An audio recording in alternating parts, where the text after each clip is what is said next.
15년 전 추운 겨울밤, 굶주린 아이를 방으로 들여 따뜻한 밥을 먹이던 기생설화. 하지만 아이의 목에 걸린 놀이개를 보고 소스라치게 놀란 그 순간, 그녀의 가슴엔 복수의 칼날이 감춰졌습니다. 누님, 그 따뜻한 주먹밥 한 덩이를 기억하시옵니까? 엄숙한 정적이 흐르는 궁궐. 조선의 모든 권력을 거머쥔 왕이 옥좌에서 천천히 내려와 한 여인 앞에 무릎을 꿇습니다. 한나 기생이라 천대받던 여인이 온 나라의 어머니가 되는 기적 같은 보은의 역사가 시작되는 순간입니다. 그날 밤, 그녀를 소스라치게 놀라게 했던 놀이개의 정체는 무엇이었을까요? 이야기 지금 시작합니다. 시작하기 전 좋아요, 구독 눌러주시면 영상을 제작하는데 큰 힘이 됩니다. 15년 전 조선 한양의 밤하늘에는 칼바람이 불었습니다. 하늘에서 쏟아지는 눈송이는 아름답기는커녕 살을 내는 흉기 같았고 거리의 짐승들조차 웅크리고 숨을 죽이던 그런 밤이었습니다. 한양성 안의 거리에는 인적이 끊긴 지 오래였습니다. 간혹 야경을 도는 술락군의 횃불만이 눈보라 사이로 흔들렸을 뿐 살아있는 것은 아무것도 보이지 않는 적막한 밤이었습니다. 그 적막 속에서 화려한 등불이 걸린 기방 연우각의 뒷골목에는 낮은 신음소리 하나가 바람에 실려오고 있었습니다. 뒷문 앞 차가운 돌바닥 위에 뼈만 앙상하게 남은 한 어린 소년이 쓰러져 있었습니다. 소년의 입술은 파랗게 질려 있었고 맨발은 동상으로 갈라져 피가 맺혀 있었습니다. 옷이라 부르기도 민망한 누더기는 바람에 이리저리 나부꼈고 소년은 이미 의식이 반쯤 가물거리는 상태였습니다. 눈 위에 고스란히 드러나 있는 소년의 발자국을 따라가 보면 그 아이가 얼마나 먼 길을 맨발로 걸어왔는지 짐작할 수 있었을 것입니다. 발자국마다 희미하게 핏자국이 섞여 있었으니까요. 기방의 식모들이 이 아이를 발견한 것은 잔반을 버리러 나왔을 때였습니다. 식모들은 혀를 차며 빗자루로 아이를 밀어내려 했습니다. 기방 앞에서 거지가 죽으면 재수가 없다는 이유였습니다. 아이를 발로 툭툭 차며 일어나라고 소리를 질렀지만 아이는 꿈쩍도 하지 못했습니다. 식모들은 이 귀찮은 짐덩이를 어떻게 치울지 궁리하며 투덜거렸고 그 소란 소리가 기방 안까지 들려왔습니다. 그때 안쪽에서 한 여인이 걸어 나왔습니다. 연우각에서 가장 재주가 뛰어나다는 기생설화였습니다. 설화는 눈 위에 쓰러진 아이를 보자 걸음을 멈추었습니다. 아이의 창백한 얼굴 위로 눈송이가 내려앉아 녹고 있었고 그 모습이 마치 하루살이처럼 금방이라도 사라질 것 같았습니다. 설화는 아무 말 없이 몸을 숙여 아이를 안아 올렸습니다. 아이는 놀랍도록 가벼웠습니다. 10살은 되어 보이는 체구인데도 대여섯 살 아이보다 가볍게 느껴질 만큼 뼈와 가죽만 남은 몸이었습니다. 아이를 안아 올리는 순간 설화의 옷깃으로 아이의 체온이 전해졌는데 그것은 체온이라 부르기에 너무나 차가운 냉기였습니다. 살아있는 사람에게서 이토록 차가운 기운이 느껴진다는 것은 이 아이가 생과 사의 경계에 서 있다는 뜻이었습니다. 식모들이 재수 없다며 말렸지만 설화는 들은 척도 하지 않았습니다. 그녀는 아이를 자신의 방으로 데려갔습니다. 아궁이에 장작을 더 넣어 불을 지폈습니다. 바닥이 따뜻해질 때까지 기다리는 동안 설화는 아이의 젖은 옷을 벗기고 마른 천으로 몸을 닦아 주었습니다. 아이의 등에는 매를 맞은 흉터가 곳곳에 남아 있었고 갈비뼈가 하나하나 손에 잡힐 만큼 살이 없었습니다. 설화는 이를 악물며 자신의 이불을 아이에게 덮어주었습니다. 방이 어느 정도 따뜻해지자 설화는 자신이 먹으려고 남겨두었던 따뜻한 흰 쌀밥에 된장국 한 그릇, 그리고 간장에 절인 무 몇 쪽을 정성스럽게 차려 아이 앞에 내놓았습니다. 사실 기생의 밥이란 것도 넉넉한 것은 아니었습니다. 여느 가게 기생들에게 돌아가는 식사는 손님상을 차리고 남은 것을 나눠 먹는 정도였기에 설화 역시 하루 한 끼를 겨우 먹는 형편이었습니다. 그 귀한 한 끼를 선뜻 내어줄 수 있었던 것은 설화 자신도 한때 하루아침에 모든 것을 잃고 길거리에 나앉았던 경험이 있었기 때문입니다. 배고픔이 얼마나 무서운 것인지, 추위에 쓰러지는 것이 얼마나 외로운 것인지 그녀는 뼈저리게 알고 있었습니다. 아이는 처음에 겁에 질린 눈으로 설화를 올려다보았습니다. 누군가에게 수없이 매를 맞고 쫓겨났던 기억이 몸에 배어있는 듯 밥상 앞에 앉아서도 쉽게 손을 내밀지 못했습니다.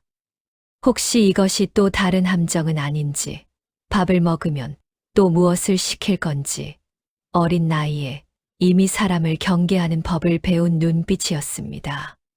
설화가 부드러운 목소리로 괜찮다, 먹어도 된다고 몇 번을 말해주고 나서야 아이는 떨리는 손으로 수저를 들었습니다. 그리고 첫 숟가락을 입에 넣는 순간 아이의 눈에서 굵은 눈물이 주르륵 흘러내렸습니다. 아이는 울면서 밥을 먹었습니다. 밥알이 목에 걸려 캑캑거리면서도 멈추지 못했습니다.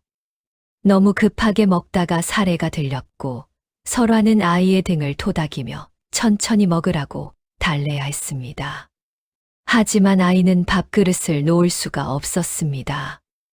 마치 이 밥이 사라질까봐, 이 따뜻함이 꿈인 것 같아 깨기 전에 다 먹어야 한다는 듯이 아이는 필사적으로 숟가락을 움직였습니다. 얼마나 오랫동안 굶주렸는지 밥 한 그릇이 아이에게는 세상에서 가장 큰 은혜처럼 느껴지고 있는 것이 분명했습니다. 설화는 아이가 밥을 먹는 모습을 가만히 지켜보았습니다. 한때 자신도 저랬다는 생각에 코끝이 시큰해졌습니다. 아이가 밥그릇을 거의 비워갈 무렵 설화의 시선이 아이의 목 언저리에 멈추었습니다. 누더기 사이로 낡은 명주끈 하나가 보였고 그 끈 끝에 조그마한 은놀이개가 매달려 있었습니다.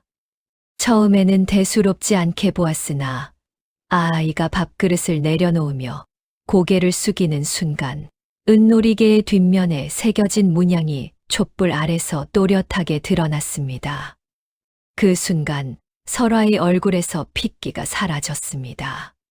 손끝이 차갑게 얼어붙는 것을 느꼈고 심장이 한 박자 멈추는 듯한 충격이 온몸을 관통했습니다. 은놀이개에 새겨진 문양은 매화 위에 칼을 교차한 형상이었습니다. 조선 팔도 어디에 내놓아도 그 문양을 모를 이가 없었습니다. 바로 최대감 가문의 가문장이었습니다. 설화의 아버지를 역모로 몰아 참수시키고 어머니를 관비로 끌고 가다 도중에 목숨을 잃게 만든 원수. 3대에 걸쳐 쌓아 올린 명문가를 하룻밤 사이에 잿더미로 만든 원흉. 그 최대감의 가문을 상징하는 문양이 지금 자신의 방에서 자신의 밥을 먹고 있는 아이의 목에 걸려 있었던 것입니다. 이야기의 뿌리를 찾기 위해서는 그보다 더 먼 과거로 거슬러 올라가야 합니다. 설화의 아버지 박경유는 조선 초기 한양에서 손꼽히는 명문가의 가장이었습니다. 3대에 걸쳐 청백리를 배출한 집안이었고 박경윤 자신도 이조참판의 벼슬에 올라 나라의 중추를 맡고 있었습니다. 그는 강직하기로 소문이 자자한 인물이었습니다. 뇌물을 거절하는 것은 물론이고 부당한 관행에 대해서는 임금 앞에서도 직언을 서슴지 않았습니다. 백성들 사이에서는 고든 소나무라는 별명으로 불렸고 선비들 사이에서는 그의 이름만으로도 존경이 따랐습니다. 박경윤의 집안은 소박했지만 따뜻했습니다. 사대부 가문치고는 하인의 수가 적었고 박경유는 노비들에게도 함부로 대하지 않았습니다. 그의 부인 윤 씨는 인근 마을의 가난한 이웃들에게 곡식을 나누어 주는 것으로 유명했고 외동딸 설화는 부모의 사랑을 한 몸에 받으며 금지옥엽으로 자랐습니다. 설화는 어릴 적부터 총명하여 5살에 이미 천자문을 뗐고 7살에는 당시를 줄줄 외울 만큼 영특했습니다. 박경유는 딸의 재능을 아껴 비록 여자아이지만 학문을 가르쳤고 설화는 서당의 남자아이들 못지않은 학식을 쌓아가고 있었습니다. 하지만 그 평화롭던 나날은 오래가지 못했습니다. 당시 조정에서 막강한 권세를 누리던 최익수, 세간에서 최대감이라 불리던 인물은 박경윤과는 정반대의 사람이었습니다.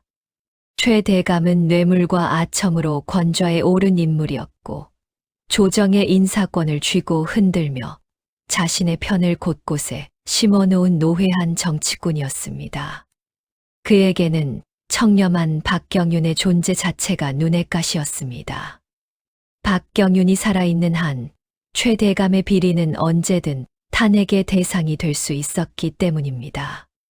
결정적인 사건은 조정회의에서 벌어졌습니다. 박경윤이 최대감의 토지 강탈을 공개적으로 비판한 것입니다. 최대감이 백성들의 농토를 불법으로 빼앗아 자신의 장원으로 편입시킨 정황을 조목조목 증거를 들어 고발했고 임금의 얼굴이 굳어졌습니다. 최대감은 그 자리에서는 능글맞게 웃으며 오해라 변명했지만 속으로는 이를 갈며 결심했습니다. 반드시 박씨 가문을 뿌리째 뽑아버리겠다고. 최대감의 계략은 치밀했습니다. 그는 먼저 박경윤과 가까운 관리들을 하나씩 회유하거나 협박하여 떼어놓았습니다. 밤마다 밀사를 보내 혹은 뇌물로 혹은 약점을 잡아 위협으로 동맹을 와해시켰습니다. 박경윤을 지지하던 세력이 하나둘 무너지자 그 다음 수를 두었습니다. 위조된 서신 한 통이었습니다. 마치 박경윤이 북방의 오랑캐와 내통하여 반역을 꾀하는 듯한 내용을 담은 그 서신은 정교하게 만들어져 필적까지 박경윤의 것과 흡사하게 위조되어 있었습니다. 최대감은 이 서신을 의금부에 직접 올렸고 조정은 발칵 뒤집어졌습니다. 박경윤은 하루아침에 역적으로 몰렸습니다. 의금부의 관리들이 새벽에 들이닥쳤을 때 박경윤은 서재에서 책을 읽고 있었습니다. 달그락거리는 갑옷 소리와 횃불의 불빛이 담장 너머로 보이자 박경윤은 모든 것을 직감했습니다. 그는 서재에서 나와 담담하게 관리들을 맞이했습니다. 다만 끌려가기 전 안채에서 뛰어나온 어린 설화에게 마지막으로 한마디를 남겼습니다. 아비의 결백은 하늘이 알 것이니 살아남으라고. 그것이 설화가 아버지에게서 들은 마지막 말이었습니다. 국문은 형식에 불과했습니다. 박경윤은 모진 고문 끝에도 끝내 자백하지 않았습니다. 손톱이 빠지고 무릎뼈가 부서지는 고통 속에서도 그는 결백을 외쳤지만 최대감이 매수한 증인들의 거짓 증언이 줄줄이 이어졌고 결국 영모의 죄가 확정되었습니다. 판결은 멸문지화였습니다.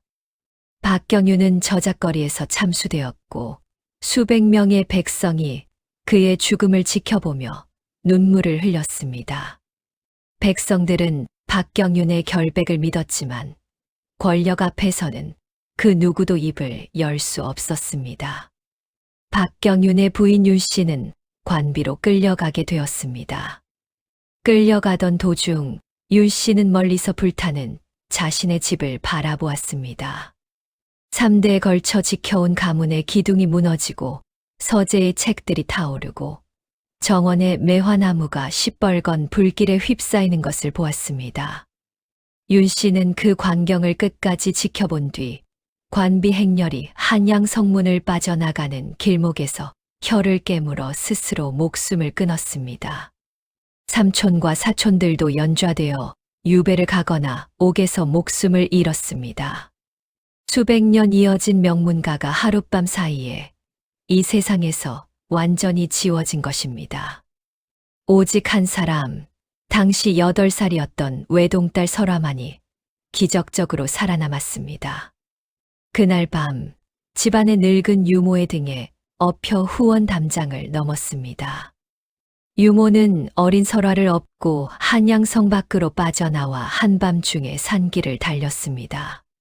설화는 유모의 등에서 뒤돌아보며 불타는 집을 보았습니다. 하늘 높이 치솟는 불길 속에서 자신의 모든 것이 사라지고 있었습니다. 아버지의 서재도, 어머니가 가꾸던 화단도, 자신의 작은 방에 놓여 있던 인형도, 8살 소녀의 눈에 그 불빛이 평생 지워지지 않는 각인으로 새겨지는 순간이었습니다. 유모는 설화를 숲속 움막에 숨기며 마지막 말을 남겼습니다. 살아남으라고, 반드시 살아서 가문의 원한을 기억하라고. 유모는 관군에게 잡혀갔고 다시는 돌아오지 못했습니다.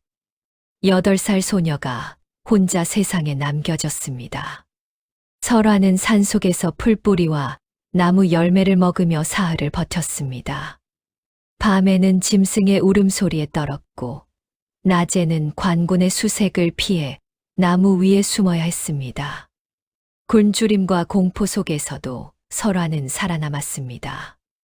아버지의 마지막 말이, 유모의 마지막 당부가 8살 소녀의 작은 가슴 속에서 불씨처럼 타고 있었기 때문입니다. 설화는 스스로 한양성으로 돌아왔습니다. 역적의 딸이라는 낙인이 찍힌 아이를 받아줄 곳은 어디에도 없었지만 운명은 묘한 방향으로 흘러갔습니다. 설화는 우연히 기방 연우각의 행수기생 월선의 눈에 띄게 되었습니다. 월선은 길에서 구걸하는 설화의 고운 이목구비와 또렷한 눈빛을 보고 범상치 않은 아이임을 직감했습니다.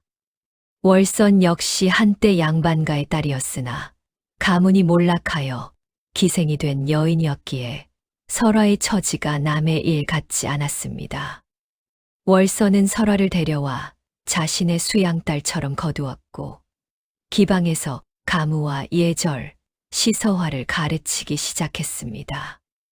월선은 설화를 가르치면서 놀라움을 감추지 못했습니다. 보통 기방에 들어온 아이들이 가야금 한 곡을 익히는데 몇 달이 걸리는 반면 설화는 열흘 만에 곡의 골격을 잡아냈습니다. 글씨를 쓰게 하면 분놀림이 유려했고 시를 읽게 하면 뜻풀이가 명쾌했습니다. 월선은 이 아이가 보통 집안 출신이 아님을 짐작했지만 설화의 과거를 캐묻지 않았습니다. 기방에 들어온 여인에게는 누구에게나 말하고 싶지 않은 사연 하나쯤은 있는 법이니까요. 월선은 다만 설화에게 한 가지를 당부했습니다. 과거에 얽매이지 말고 지금을 살라고, 기생이라는 삶도 살아가는 방법 중 하나일 뿐이라고. 설화는 그 말을 가슴에 담았지만 복수의 불씨만큼은 끝내 꺼뜨리지 못했습니다. 명문가의 피는 속일 수 없었습니다. 설화는 가야금에 한 번 손을 대자마자 비범한 재능을 드러냈고 글을 읽고 쓰는 솜씨는 웬만한 선비를 능가했습니다. 15이 되었을 때 설화는 이미 한양에서 5 손가락 안에 드는 기생으로 이름을 날리고 있었습니다. 권세 있는 양반들이 설화의 가무를 보기 위해 연우각으로 몰려들었고 설화의 가야금 소리에는 사람의 마음을 흔드는 묘한 힘이 있다고 소문이 자자했습니다. 그것은 재주만으로는 설명할 수 없는 가슴 깊은 곳에 묻어둔 슬픔이 음률에 스며들어 듣는 이의 눈물샘을 건드리는 것이었습니다. 하지만 그 화려한 겉모습 안에는 차갑게 날이 선 복수의 의지가 꺼지지 않는 불씨처럼 타고 있었습니다. 설화는 밤마다 혼자 방에 앉아 부모님의 이름을 속으로 되뇌었습니다. 아버지의 참수 소식을 들었을 때 느꼈던 그 찢어지는 듯한 고통, 어머니가 관비로 끌려가며 울부짖던 소리가 귀에서 사라지지 않았습니다. 불타는 집의 잔상이 눈을 감을 때마다 떠올랐고, 유모의 마지막 당부가 새벽녘이면 어김없이 귓가를 맴돌았습니다. 설화는 기방에 드나드는 양반들의 입에서 최 대감에 관한 정보를 하나둘 모았습니다. 최 대감의 일상, 그의 약점, 그를 둘러싼 권력 구도. 설화는 마치 거미가 조용히 그물을 짜듯 복수의 그물을 한 올 한 올 엮어가고 있었습니다. 그러던 중에 찾아온 것이 바로 그 눈보라치던 밤이었습니다. 최 대감 가문의 놀이개를 목에 건 아이가 설화의 방에서 밥을 먹고 있었습니다. 설화는 떨리는 손을 꽉 쥐었습니다. 방 한쪽에 놓인 비녀꽂이, 옆에는 항상 작은 단도 하나가 숨겨져 있었습니다. 만일의 경우를 위해, 혹은 최 대감을 마주칠 기회가 왔을 때를 위해 늘 곁에 두었던 것입니다. 설화의 시선이 아이와 단도 사이를 오갔습니다. 심장이 미친 듯이 뛰었고 관자놀이에서 핏줄이 벌떡거렸습니다. 아이를 없애버린다면, 최 대감의 혈육을 끊어버린다면, 그것은 복수의 완성은 아닐지라도 원수의 가문에 씻을 수 없는 상처를 내는 일이 될 것이었습니다. 설화의 마음속에서 증오의 불길이 활활 타올랐고 손이 저도 모르게 단도 쪽으로 움직이려 했습니다. 10년 넘게 갈아온 복수의 칼날이 드디어 쓰일 순간이 온 것인가. 아니, 이 아이는 최 대감 그 자체가 아닌가. 이 아이의 피 속에 흐르는 것은 아버지를 죽이고 어머니를 죽음으로 내몬 원수의 피가 아닌가. 그 순간 아이가 고개를 들어 설화를 바라보았습니다. 밥풀이볼에 묻은 채로 아이는 말띠 맑은 눈으로 설화를 올려다보며 싱긋 웃었습니다. 그 웃음에는 아무런 경계도, 의심도, 악의도 없었습니다. 세상 모든 것에 맞고 차이고 쫓겨났을 텐데도 따뜻한 밥 한 그릇 앞에서 아이는 아이다운 웃음을 짓고 있었습니다. 그것은 인간의 가장 원초적인 감사, 가장 순수한 신뢰의 표현이었습니다. 설화의 손이 멈추었습니다.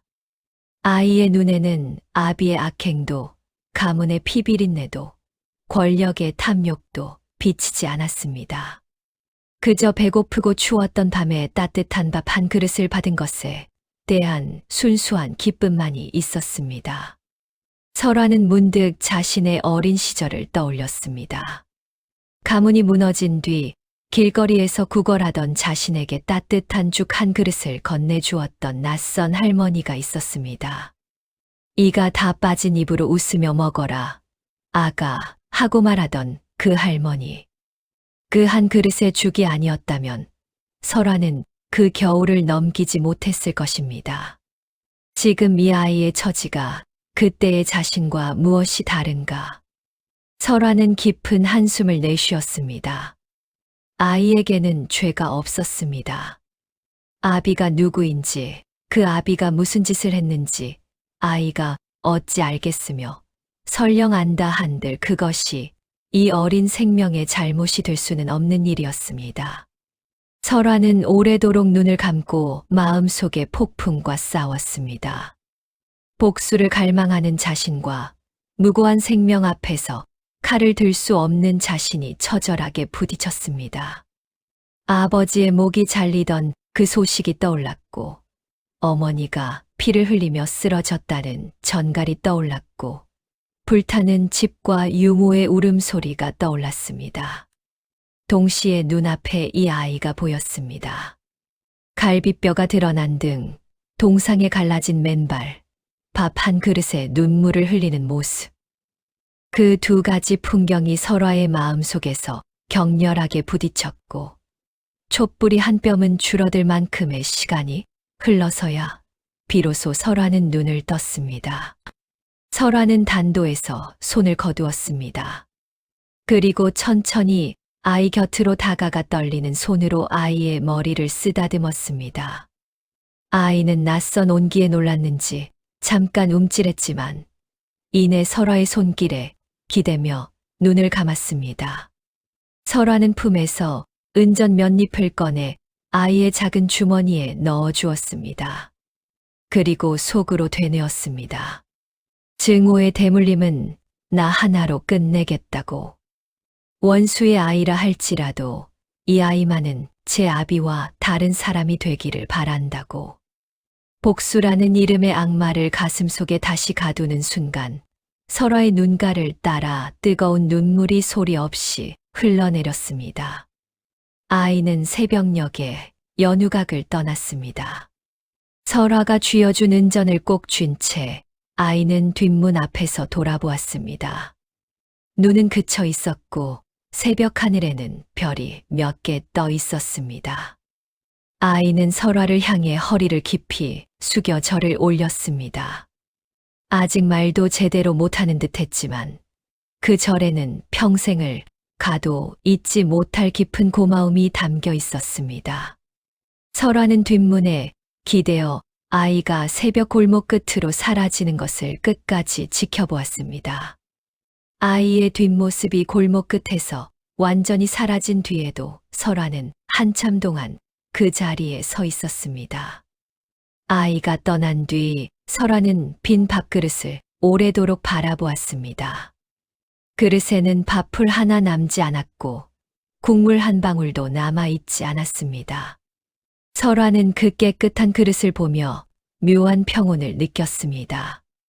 복수의 칼날은 여전히 가슴에 품고 있었지만 적어도 오늘 밤은 자신이 칼을 든 사람이 아니라 밥을 준 사람이었다는 사실이 작은 위안이 되었습니다. 어쩌면 아버지가 살아계셨다면 같은 선택을 하셨을 것입니다. 고든 소나무라 불리던 아버지는 무고한 아이를 해치는 것을 결코 용납하지 않았을 테니까요. 세월은 강물처럼 쉬지 않고 흘렀습니다. 설화는 20을 넘기고 30에 가까워지도록 연우각의 기생으로 살아갔습니다.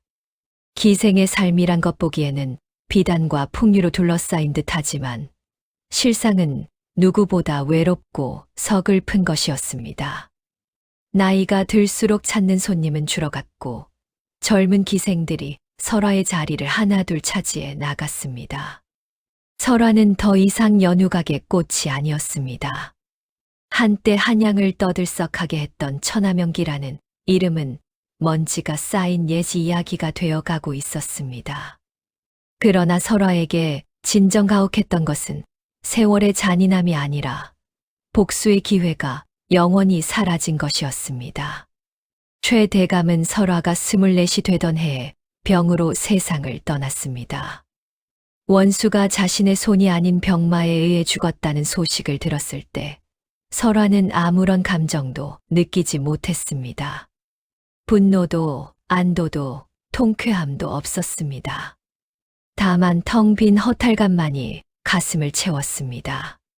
10여 년간 갈고 닦아온 복수의 칼날은 대상을 잃고 녹슬기 시작했고 설화는 자신의 삶에서 복수라는 기둥이 무너지자 오히려 공허함에 휩싸였습니다. 복수가 삶의 유일한 이유였던 사람에게 복수의 대상이 사라진다는 것은 존재의 이유를 잃는 것과 다름없었습니다. 최 대감이 죽은 뒤 최 씨 가문 역시 급속도로 몰락했습니다. 최 대감의 권세에 빌부터 새를 불리던 무리들이 하나둘 등을 돌렸고 정적들은 이때다 싶어 최 씨 가문의 비리를 파헤치기 시작했습니다.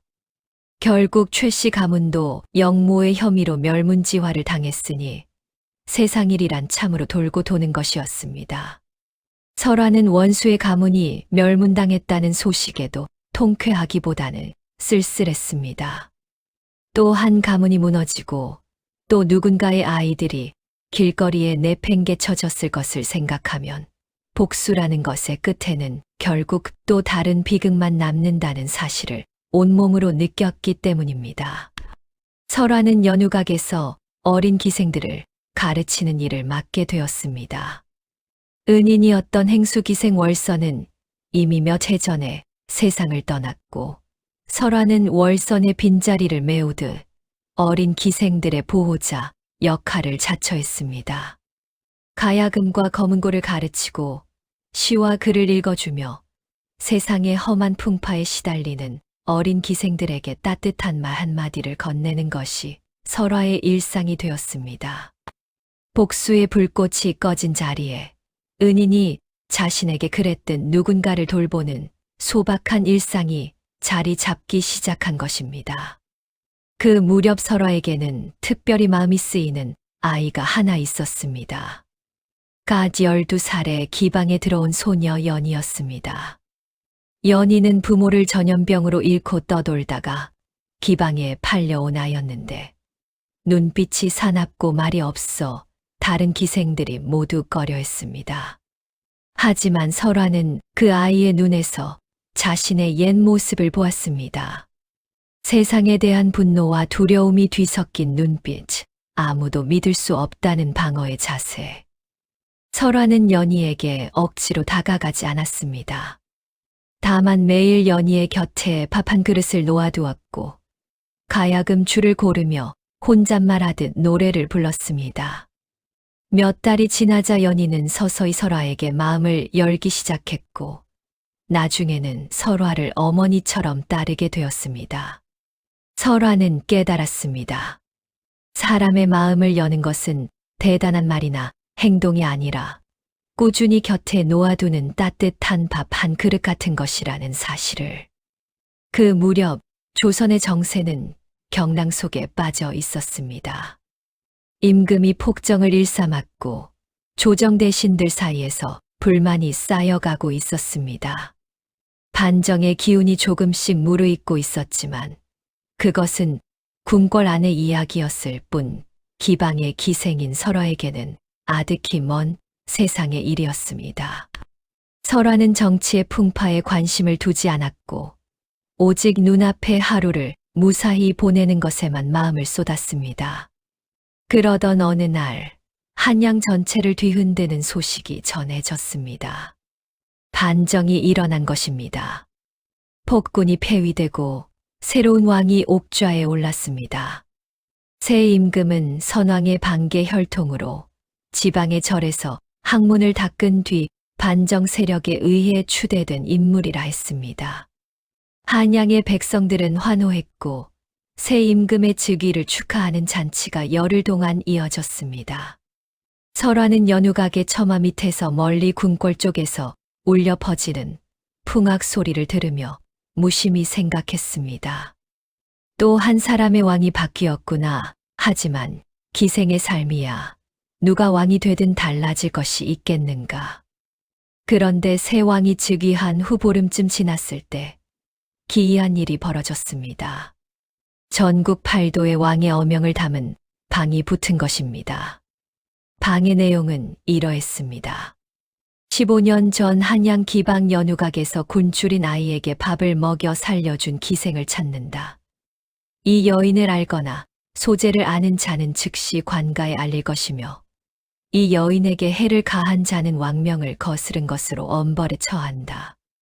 방문에는 왕의 옥새까지 찍혀 있었고 이 전례 없는 수배령에 온 나라가 술렁였습니다. 연우각의 늙은 식모가 기억을 되살려 주었습니다.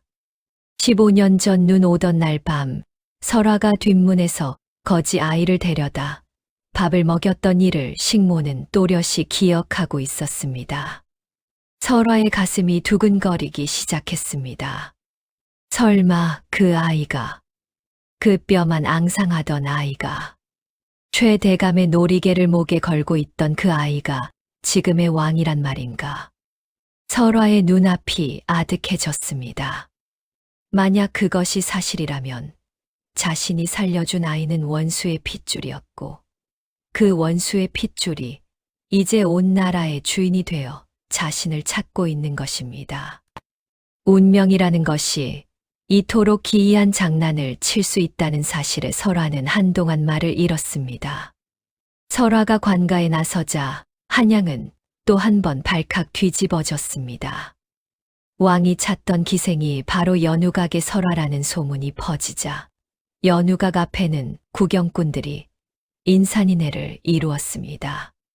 관에서는 즉각 가마를 보내왔고 설화는 생전 처음으로 궁궐의 문을 밟았습니다. 궁궐은 설화가 상상했던 것보다 훨씬 웅장하고 엄숙한 공간이었습니다. 길게 이어진 회랑을 지나 정전으로 향하는 길에 양쪽으로 도열한 금군의 갑옷에서 햇빛이 반사되어 눈이 부셨습니다. 설화는 기생의 옷차림 그대로 궁궐에 들어왔습니다. 수십 년을 기방에서 살아온 여인의 옷차림이 궁궐의 위엄과는 어울리지 않았지만 왕이 직접 그럴 필요 없다고 전했다 합니다. 설화의 발걸음은 떨렸습니다. 두려움 때문만은 아니었습니다. 그보다는 15년 전 그 밤의 기억이 한꺼번에 밀려오며 감정이 뒤엉켰기 때문이었습니다. 정전에 도착하자 문이 열리며 넓은 대전이 한눈에 들어왔습니다. 양쪽으로 조정대신들이 도열해 있었고 정면 높은 곳에 옥좌가 놓여 있었습니다. 옥좌에는 용포를 입은 한 젊은이가 앉아 있었습니다. 대전 안에는 수십 명의 대신과 내관이 숨을 죽이고 서 있었고 그 엄숙한 공기 속에서 설화의 심장 소리만이 유난히 크게 느껴졌습니다. 설화는 예법대로 바닥에 엎드려 절을 올렸습니다. 머리를 조아린 설화의 시야에는 옥좌까지 이어진 붉은 융단만이 보였습니다. 긴 정적이 흘렀습니다. 대전 안의 모든 사람이 숨을 죽이고 있었습니다. 정적은 마치 시간이 멈춘 듯 길게 이어졌고 그 침묵의 무게가 대전 전체를 짓누르는 것만 같았습니다. 그 정적을 깬 것은 옥좌에서 들려온 한마디였습니다. 왕은 천천히 그러나 또렷한 목소리로 물었습니다. 누님, 그 따뜻한 주먹밥 한 덩이를 기억하시옵니까? 설화의 온몸에 전율이 흘렀습니다. 그 목소리를 듣는 순간 15년 전 그 밤의 장면이 눈앞에 생생하게 펼쳐졌습니다. 눈보라, 뒷문 앞에 쓰러진 아이, 파랗게 질린 입술, 밥을 먹으며 흘리던 눈물, 그리고 새벽녘에 허리를 숙여 올리던 절. 설화는 고개를 들었습니다. 옥좌 위에 왕이 눈에 들어왔고 그 순간 설화는 알아보았습니다. 왕의 눈이었습니다. 15년이라는 세월이 소년을 장성한 남자로 바꾸어 놓았지만 그 맑고 깊은 눈만은 변하지 않았습니다. 밥을 다 먹고 자신을 올려다보며 싱긋 웃던 그 아이의 눈이 지금 용포를 걸친 채 옥좌에서 자신을 내려다보고 있었습니다. 설화의 눈에서 눈물이 흘러내렸습니다. 입술이 떨려 말이 나오지 않았습니다. 왕은 옥좌에서 일어났습니다. 대신들이 놀라서 술렁였지만 왕은 개의치 않았습니다. 왕은 천천히 계단을 내려왔습니다. 한 걸음, 한 걸음, 용포의 자락이 바닥에 끌리며 소리를 내었고 조정의 모든 시선이 왕에게 집중되었습니다. 대신들의 입이 벌어졌습니다. 왕이 옥좌를 떠나 신하들 사이를 걸어 내려오는 것은 극히 이례적인 일이었기 때문입니다. 왕은 설화 앞에 도달하자 그 자리에서 무릎을 꿇었습니다. 대전이 경악으로 얼어붙었습니다. 조선의 왕이 만인지상의 존재가 한나 기생 앞에 무릎을 꿇은 것입니다. 대신들이 기겁을 하며 전하 이러시면 안 됩니다 하고 외쳤지만 왕은 미동도 하지 않았습니다. 왕의 눈에도 눈물이 맺혀 있었습니다. 조선 500년 역사를 통틀어 왕이 백성 앞에 무릎을 꿇은 일은 없었기에 그 자리에 있던 모든 이들의 가슴이 벌렁거렸습니다. 왕은 낮은 목소리로 이야기하기 시작했습니다. 15년 전 그 밤 자신은 이미 죽음의 문턱에 있었다고. 최대감 가문이 멸문당한 뒤 노비로 팔려 다니다가 도망쳐 나왔으나 갈 곳 하나 없이 한양의 거리를 떠돌았다고. 매를 맞고 쫓겨나고 음식을 훔치다가 들켜 두들겨 맞는 것이 일상이었다고. 한겨울에 맨발로 거리를 헤매다가 동상에 걸렸고 며칠째 아무것도 먹지 못한 채 의식이 흐려져 갔다고. 그날 밤 연우각 뒷문 앞에 쓰러졌을 때는 정말로 죽는구나 생각했다고. 그런데 따뜻한 손이 자신을 안아 올렸다고 했습니다. 따뜻한 방에서 따뜻한 밥 한 그릇을 받았다고. 왕은 목이 메어 잠시말을 잊지 못했습니다. 대전 안의 대신들도 숨을 죽이고 왕의 이야기에 귀를 기울이고 있었습니다. 왕은 간신히 감정을 추스르고 다시 입을 열었습니다. 그 밥 한 그릇이 자신의 목숨을 살렸을 뿐 아니라 이 세상이 온통 잔인하기만 한 곳은 아니라는 것을 처음으로 알게 해주었다고. 매를 맞고 쫓겨나기만 하던 자신에게 아무런 대가 없이 밥을 주고 머리를 쓰다듬어준 그 손길이 얼마나 큰 은혜였는지 그것은 말로는 도저히 다 표현할 수 없다고. 왕은 그 뒤의 이야기도 풀어놓았습니다. 설화가 쥐어준 은전으로 며칠을 더 버텼고 운 좋게 한양 외곽의 한 사찰에 의탁하게 되었다고.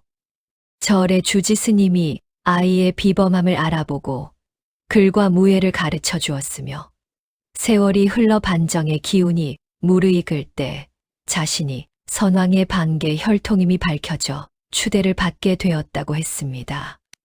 왕은 절에서 수행하는 동안에도 그 밤의 기억을 단 하루도 잊은 적이 없었다고 했습니다.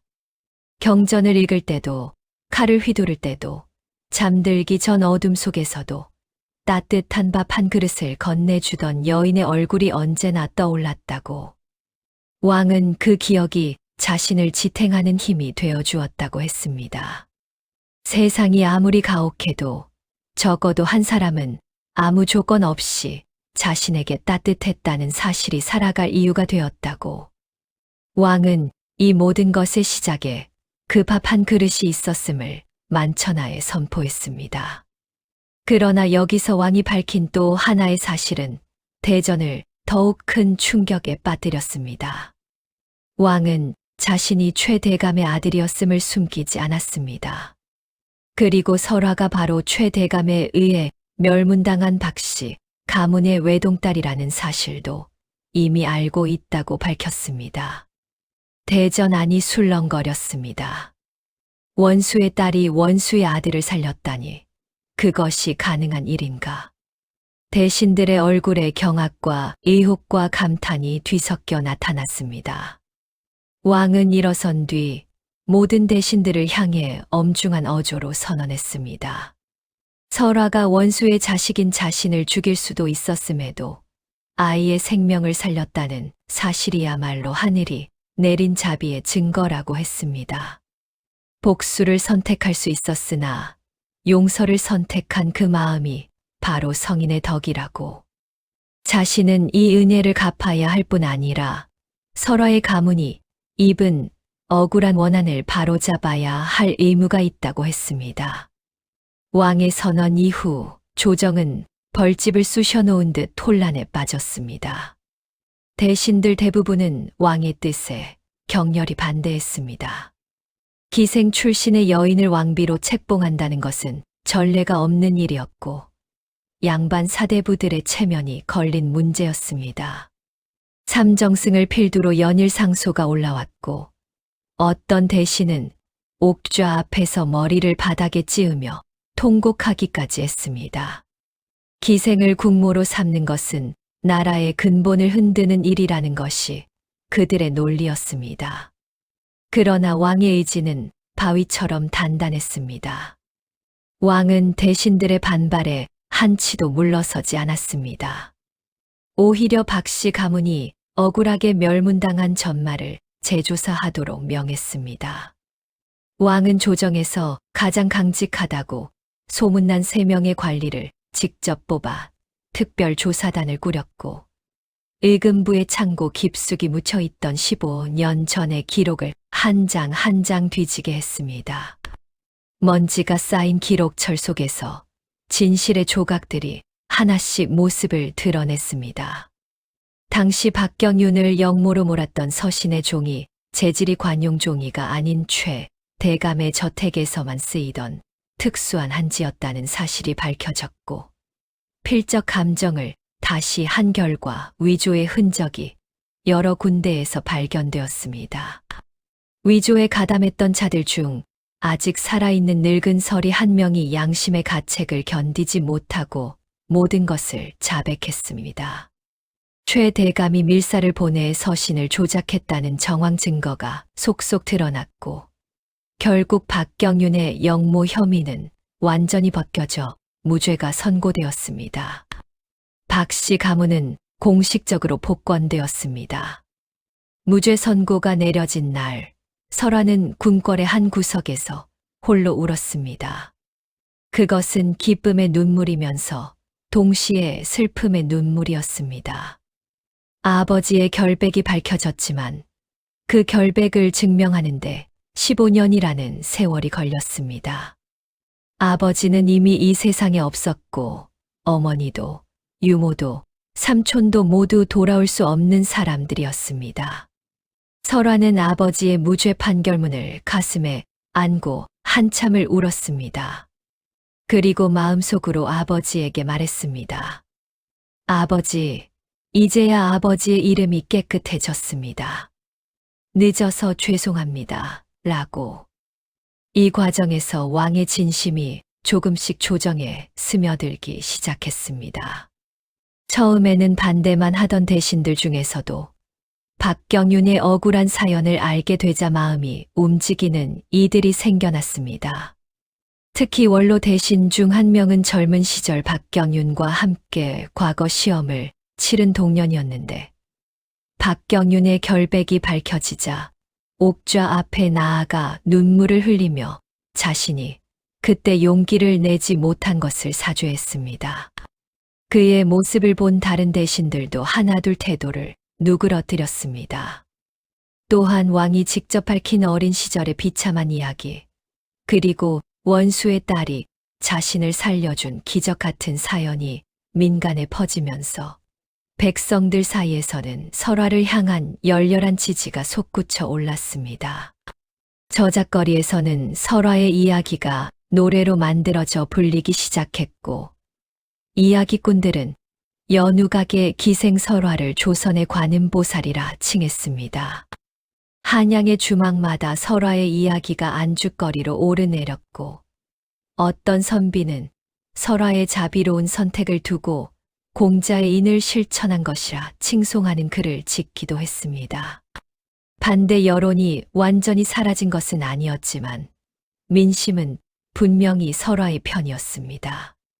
결국 즉위 3개월 만에 왕은 정식으로 설화를 왕비로 책봉하는 의식을 거행했습니다.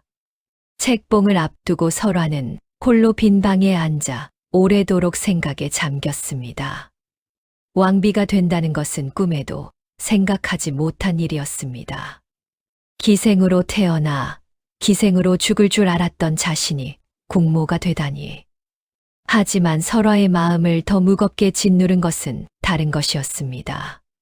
자신을 왕비로 삼으려는 이 왕은 아비가 자신의 아버지를 죽인 원수의 아들이라는 사실이었습니다. 설화는 스스로에게 물었습니다. 정녕 이것이 옳은 것인가? 원수의 아들과 부부의 연을 맺는 것이 부모님의 영혼 앞에 부끄럽지 않은 것인가? 그러나 곰곰이 생각할수록 답은 하나였습니다. 증오의 고리를 끊겠다고 마음먹은 것은 15년 전 그 밤이었고, 그 선택을 후회한 적은 단 한 번도 없었습니다. 아버지와 어머니도 이 선택을 이해해 주실 것이라고 설화는 믿었습니다. 책봉 당일 궁궐에는 수만 명의 백성이 모여들었습니다. 설화는 왕비의 예복을 입고 가마에 올랐습니다. 가마가 궁궐의 정문을 지날 때 백성들은 길 양옆에 도열하여 환호하고 꽃을 뿌렸습니다. 한나 기생이라 천대받던 여인이 온 나라의 어머니가 되는 순간 한양의 하늘에는 마치 축복이라도 하듯 눈 한 점 없는 맑은 햇살이 내리쬐고 있었습니다. 왕비가 된 설화는 그러나 권력의 화려함에 취하지 않았습니다.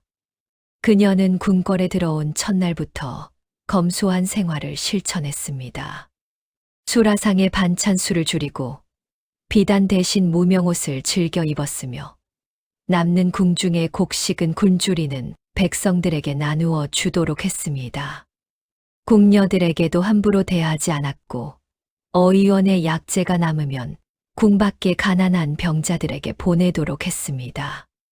대신들은 처음에 기생 출신의 왕비를 은근히 업신여겼지만 설화의 학식과 덕성을 접하면서 하나둘 태도를 바꿔갔습니다.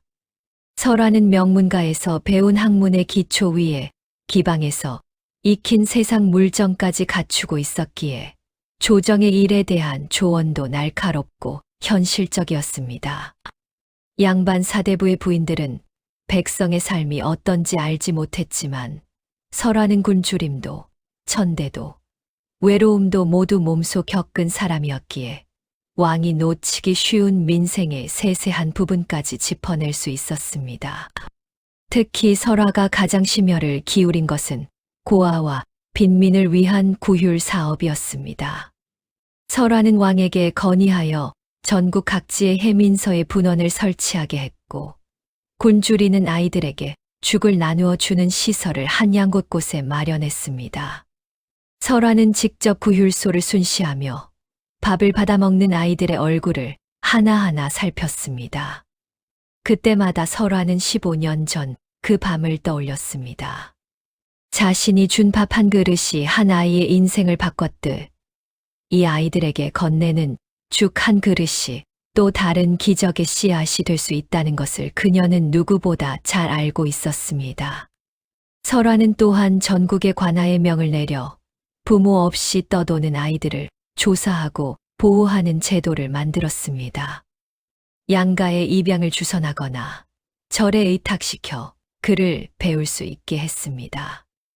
이 제도의 이름은 보영책이라 했는데 어린 생명을 보호하는 방책이라는 뜻이었습니다. 이 제도 덕분에 수많은 고아가 거리에서 구해졌고 그 중에는 훗날 과거에 급제하여 훌륭한 관리가 된 이도 있었습니다. 설화가 심은 씨앗은 그녀가 살아있는 동안에도 그리고 세상을 떠난 뒤에도 조선 곳곳에서 싹을 틔우고 있었습니다. 왕은 매년 첫눈이 내리는 날이면 궁궐에서 가장 큰 가마솥에 흰 쌀밥을 짓도록 명했습니다. 그리고 그 밥을 한양의 거리에서 굶주리는 이들에게 직접 나누어 주었습니다. 왕은 이 행사를 보은선이라 이름 붙였습니다. 은혜를 갚는 밥상이라는 뜻이었습니다. 왕은 이 보은선을 자신의 재위 기간 동안 단 한 해도 거르지 않았고 첫눈이 내릴 때마다 궁궐에서 피어오르는 밥 짓는 연기를 보며 한양의 백성들은 왕과 왕비의 따뜻한 마음을 떠올렸습니다. 설화 역시 왕비의 자리에서 결코 과거를 잊지 않았습니다. 그녀는 해마다 연우각을 찾아가 옛 동료들을 만났고 기방에서 자신을 길러준 은인 월선의 묘를 손수 돌보았습니다. 또한 설화는 기생의 처우를 개선하는 일에도 힘썼습니다. 기생이라는 이유만으로 사람 대접을 받지 못하는 것은 부당하다며 기생들에게도 최소한의 인권을 보장하는 법령을 왕에게 건의하여 시행하게 했습니다. 비록 시대의 한계 안에서 완전한 평등을 이루지는 못했지만 설화의 노력으로 인해 기생들의 삶은 이전보다 나아졌습니다. 왕과 설화 사이에는 3명의 자녀가 태어났습니다. 설화는 아이들에게 늘 같은 이야기를 들려주었습니다.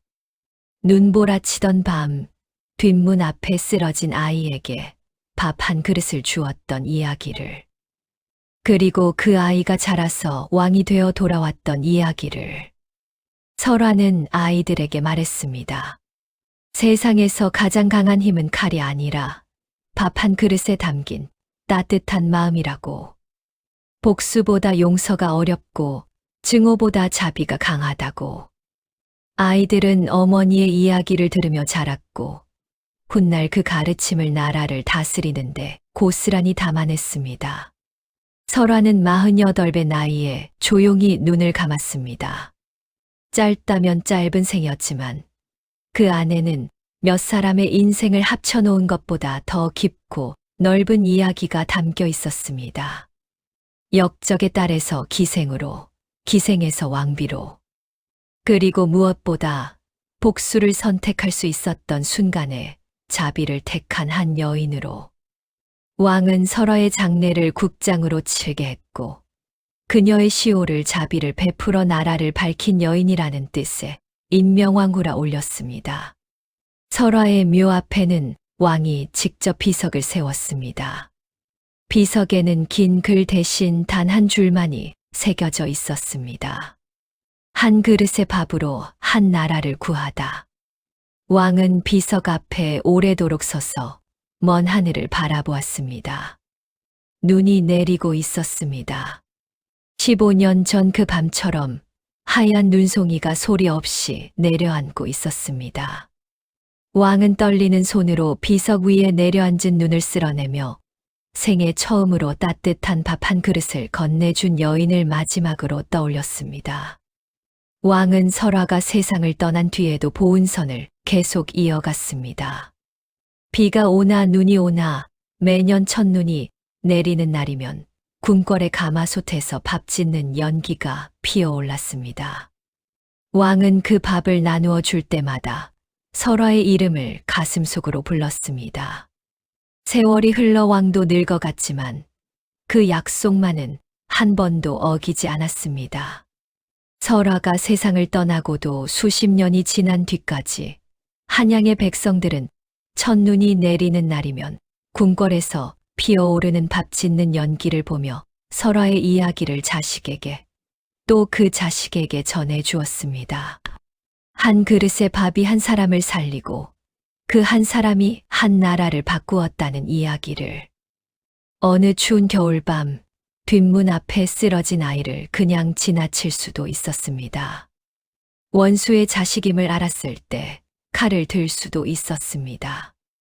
하지만 설화는 밥 한 그릇을 내밀었고 그 작은 선택 하나가 한 아이의 목숨을 살렸으며 한 나라의 역사를 바꾸었습니다.